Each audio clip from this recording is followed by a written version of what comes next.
Again, welcome to my channel. Now today we are discussing about one of the important thing from the branch of virology, that is about the antiviral drugs. How these antiviral drugs these are working, what are the different classes of these antiviral drug, and what are their mechanisms. Now preferentially the first point it is, what are these antivirals? Now these antivirals, these are nothing but these are the drugs which are used to control the viral infection. Now we know that preferentially these viruses, these are the intracellular obligate parasites, means these are grow inside our body cells, means whenever we are designing any of the mechanism to inhibit the growth of these viruses, these are directly entered within our cells, because these viruses these are growing inside our cells. For that purpose, preferentially the care should be taken that there are no any type of the side effects on our body. Means this point of these viruses, that is these are the obligate intracellular parasites, these are responsible for creating much more problems for developing a therapy, antiviral therapy against these viruses.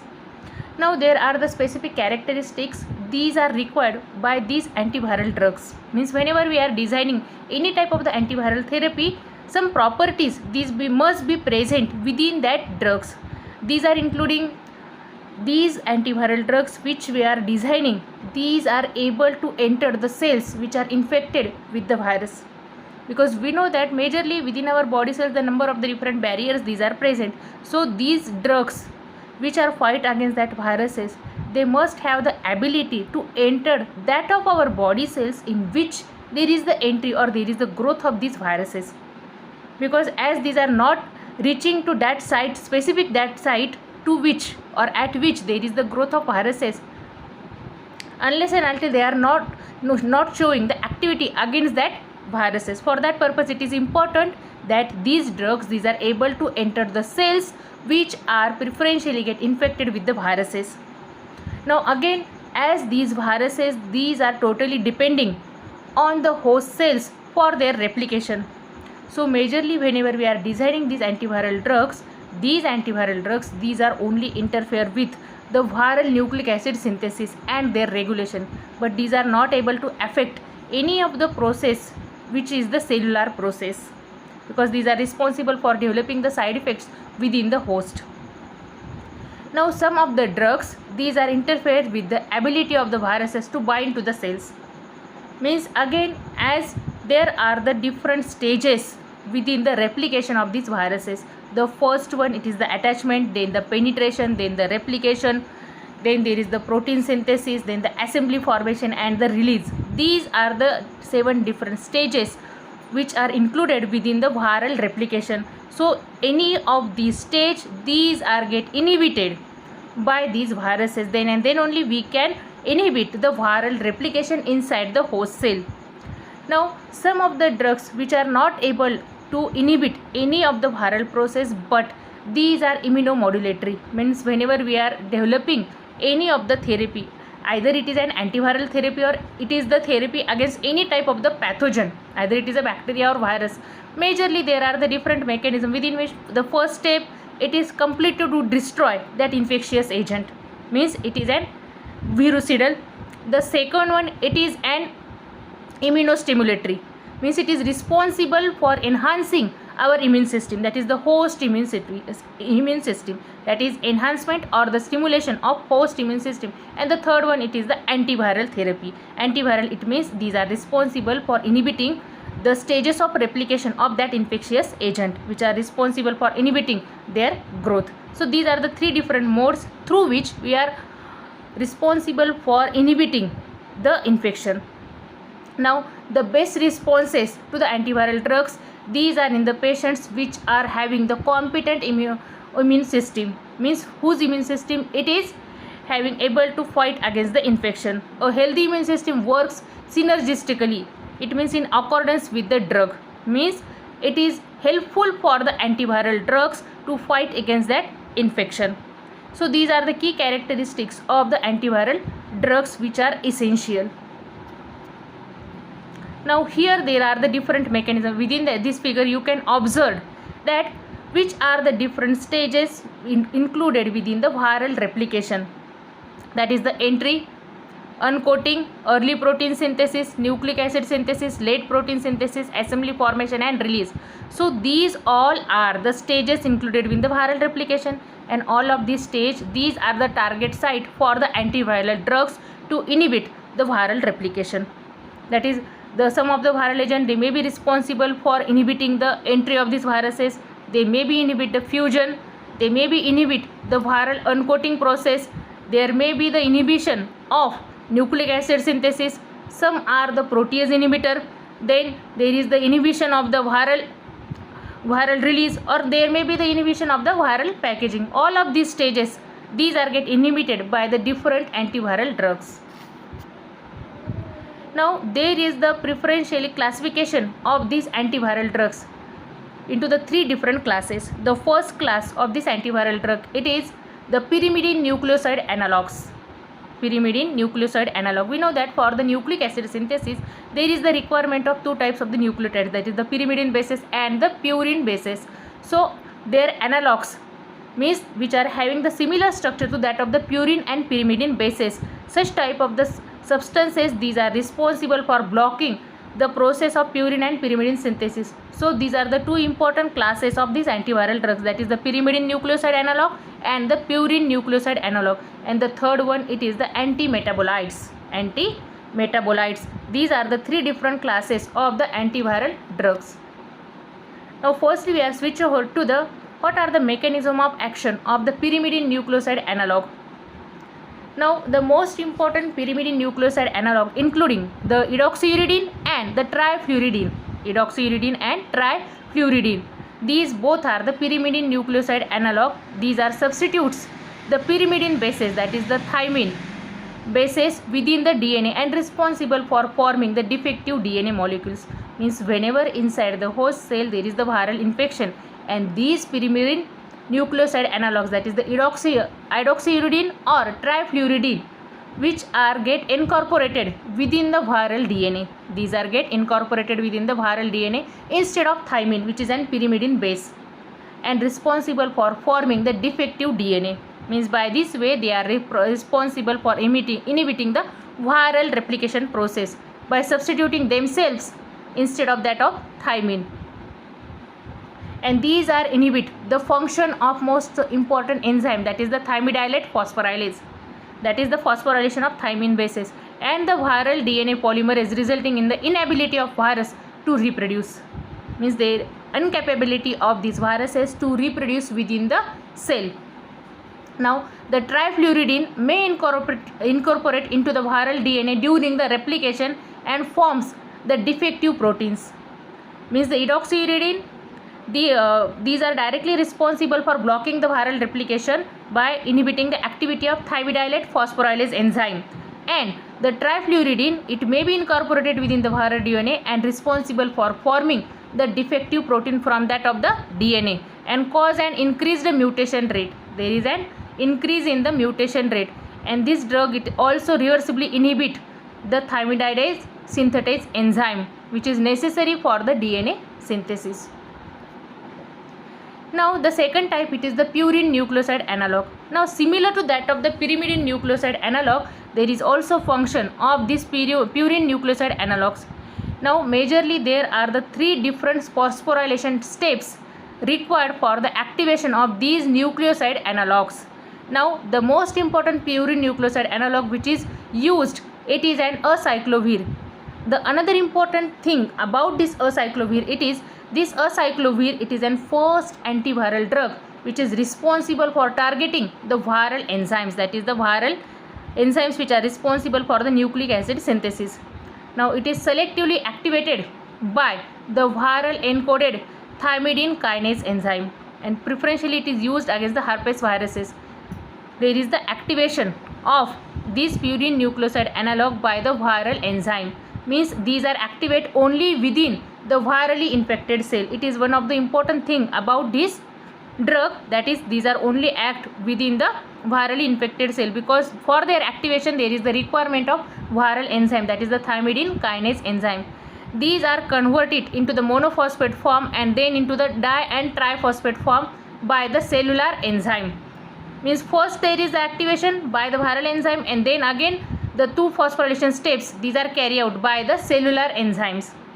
Now this acyclovir triphosphate, it is a substrate and inhibitor of viral DNA polymerase enzyme, which is responsible for inhibiting the viral DNA synthesis, either by the inhibition of viral DNA polymerase or with binding to the DNA template as an irreversible complex. Means either they are directly inhibiting the viral DNA polymerase enzyme, or there may be inhibition by binding of these acyclovir triphosphate to the DNA template. The acyclovir, it is an useful against the herpes viruses and available as an ophthalmic ointment and a topical ointment and within the cream form.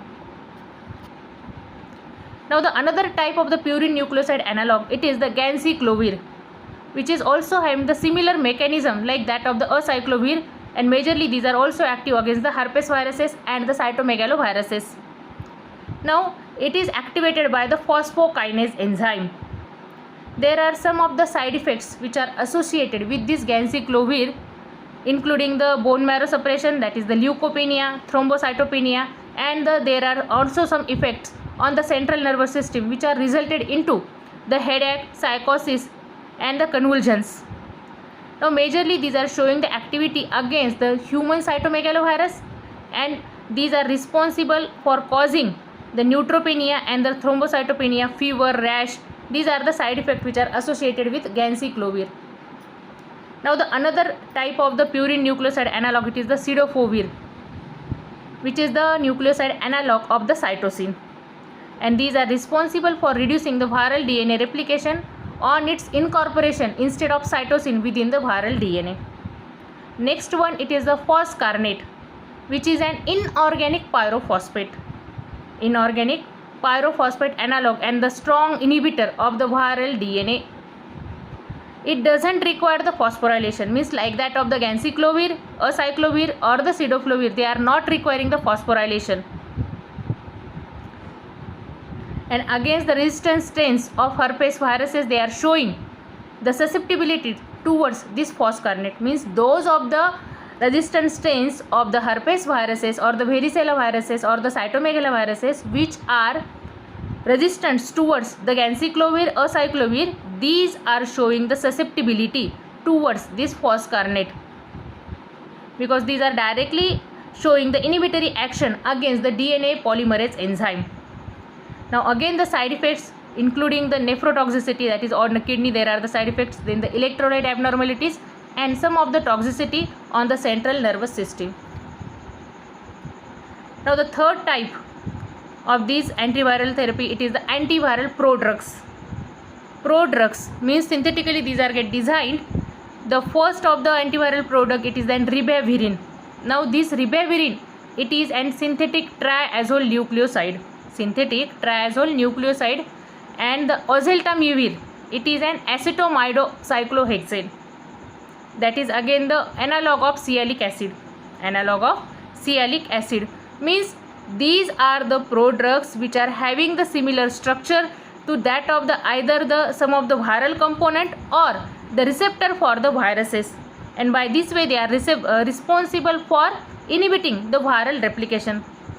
The intracellular phosphorylation of the ribavirin by the adenosine kinase to the ribavirin triphosphate, it is an potent competitive inhibitor of inosine monophosphate dehydrogenase, that is the viral RNA polymerase and the viral mRNA guanyl transferase.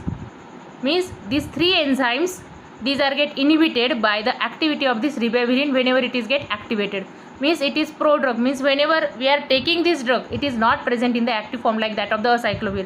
Whenever these are inserted within our body, then there is the activation, means then these are get converted into their active form. Due to that, these are considered to be the prodrugs. Now again these are inhibiting the activity of guanyl transferase, it is responsible for stopping the process of the capping, that is the mRNA capping process which is carried out within the nucleus of the host cell. For the influenza viruses, we know that these influenza viruses, for their replication, they are requiring the capped RNA fragment for initiation of their RNA synthesis.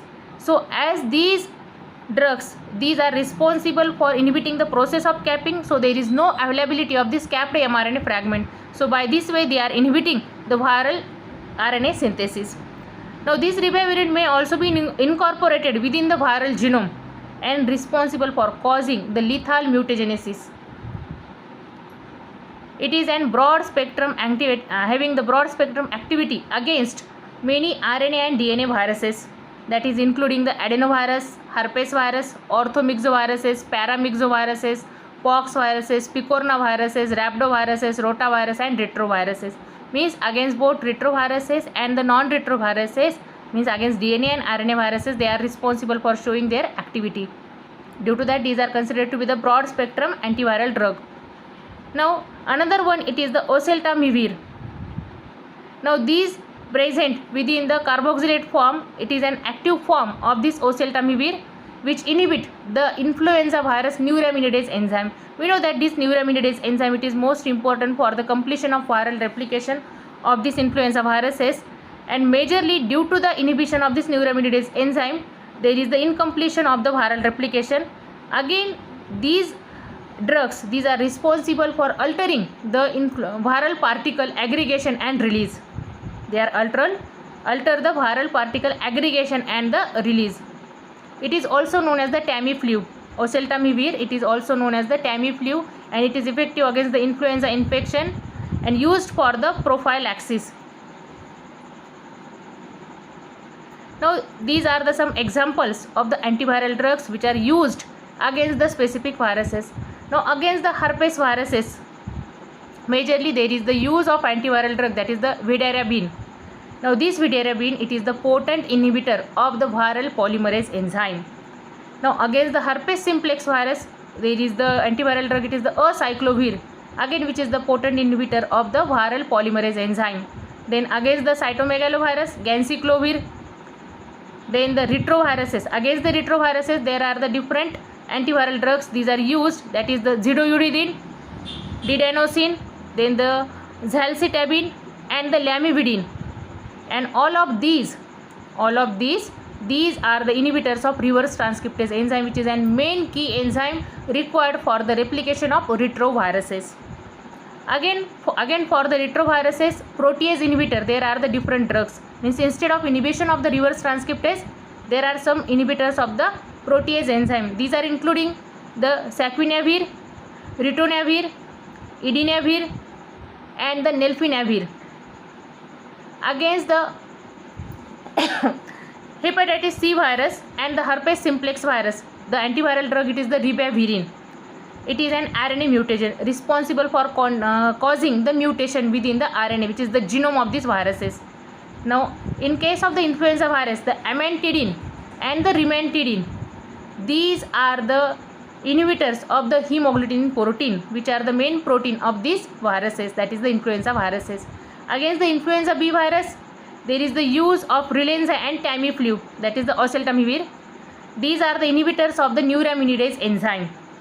Against the picornavirus, there is the use of pliconaril, which blocks the attachment of these picornaviruses. And against the hepatitis B and C virus, majorly there is the use of natural immune system, that is the interferons, which is an cell defense proteins which are synthesized within the host cells. Now again here there is the antiviral therapies, that is the virucides, antivirals and the immunostimulators. Means within the antiviral drugs there are some antiviral drugs which are the fusion inhibitors, then that is which are blocking the uncoating process or the entry of the viruses, then the DNA polymerase inhibitor, then the reverse transcriptase inhibitor, integrase inhibitor, protease inhibitor, then the signaling inhibitors. So by this way, these are the number of different targets, means either the fusion process or the DNA polymerase, reverse transcriptase enzyme, integrase enzyme, protease enzyme or the signaling process. All of these are the targets for the antiviral drugs to which they are acts, and by this way they are responsible for blocking the viral replication process.